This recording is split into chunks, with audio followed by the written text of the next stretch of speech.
स्वागत आहे भावना तुमचा एका नवीन एका ब्लॉग मध्ये.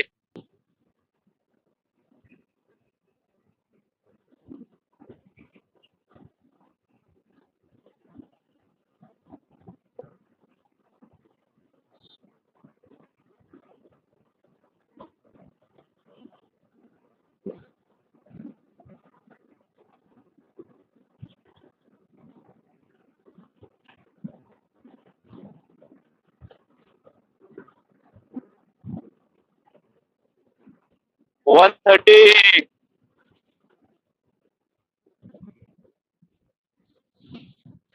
135 पर्यंत गेली काहीतरी. कॅमेऱ्यात दिसेल की नाही बघू नंतरला, कारण ते मी ब्लॅक फिल्म लावलंय मीटर वरती. उन्हात दिसत नाही ते. मलाच कधी कधी नीट दिसत नाही हेल्मेटच्या वायझर मधून, मग कॅमेरामध्ये पण दिसत नसेल. उचका लागा लागला.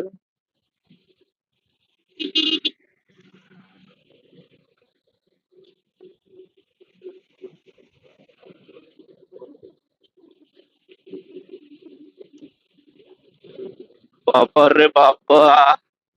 मोठ्या गाड्यांच्या मागे चालायचा हाच प्रॉब्लेम आहे भाई. दगड्या उडून लागतात ना ज्या कचाकच. माझ्या हेल्मेट वरती तर कितीतरी दगड्या लागल्या असतील. गेल्या महिन्यात तर माझा एक ब्लॉग पण टाकलाय मी. युनिकॉर्न वरती एक मोठा दगड येऊन पडला डायरेक्ट चालत्या हायवे मध्ये.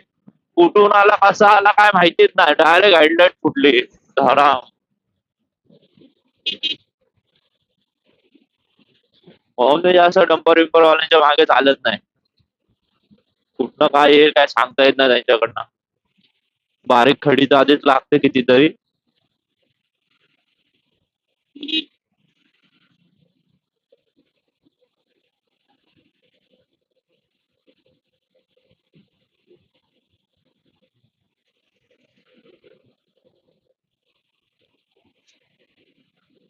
जेट बुस्टर लावलाय मी पिकअप वाल्याने. ठीक वाला काय करतोय. बुस्टर लावलाय बुस्टर. हा बघा मित्रांनो, हा बघा काय भारी आहे. सस्ता बुस्टर. फक्त वारा सोडतोय. काहीतरी मशीन असेल ते दुसरी, तर मला नाही माहिती.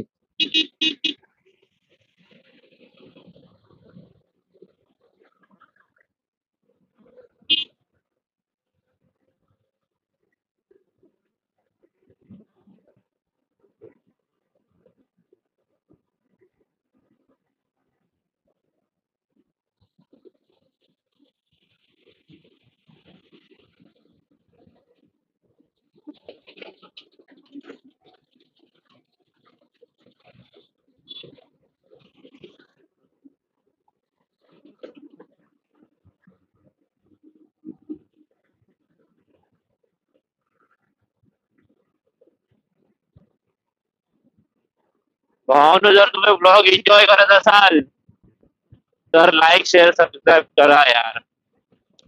थोडं मला पण सपोर्ट करा तुम्ही. मला पण जरा चांगलं वाटेल.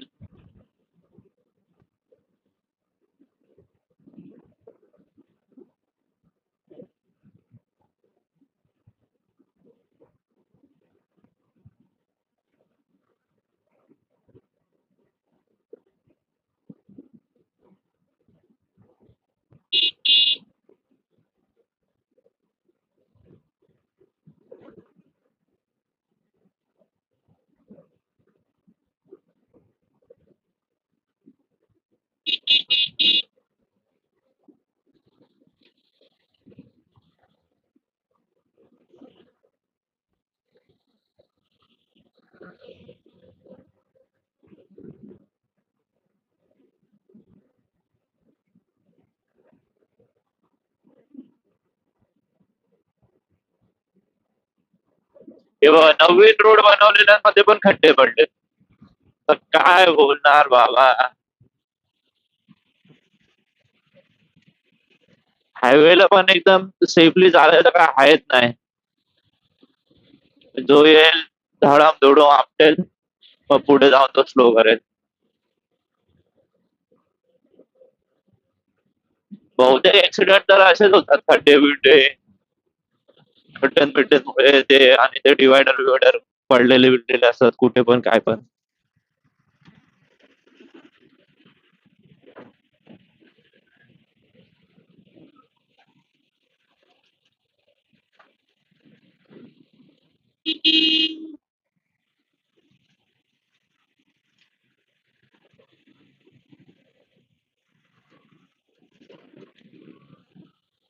मला ह्या बाईकचं समजत नाही, या बाईकला रायडर का नाव दिलंय? TVS rider. रायडर लोकांसाठी आहे का?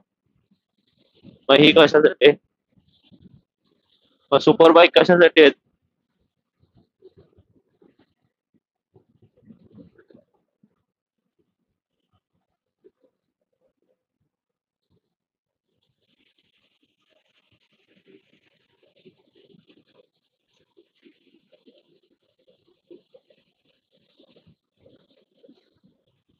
जय महाराष्ट्र.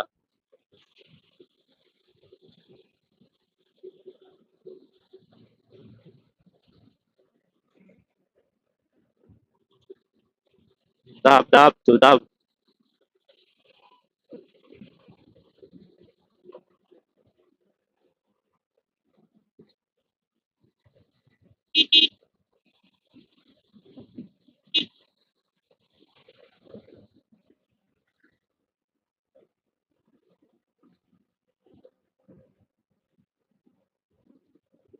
भाऊ कसं आहे?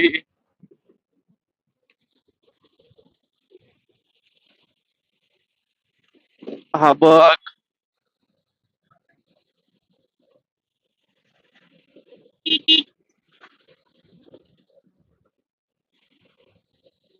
भावाला इज्जत आहे, भाऊ बघतोय.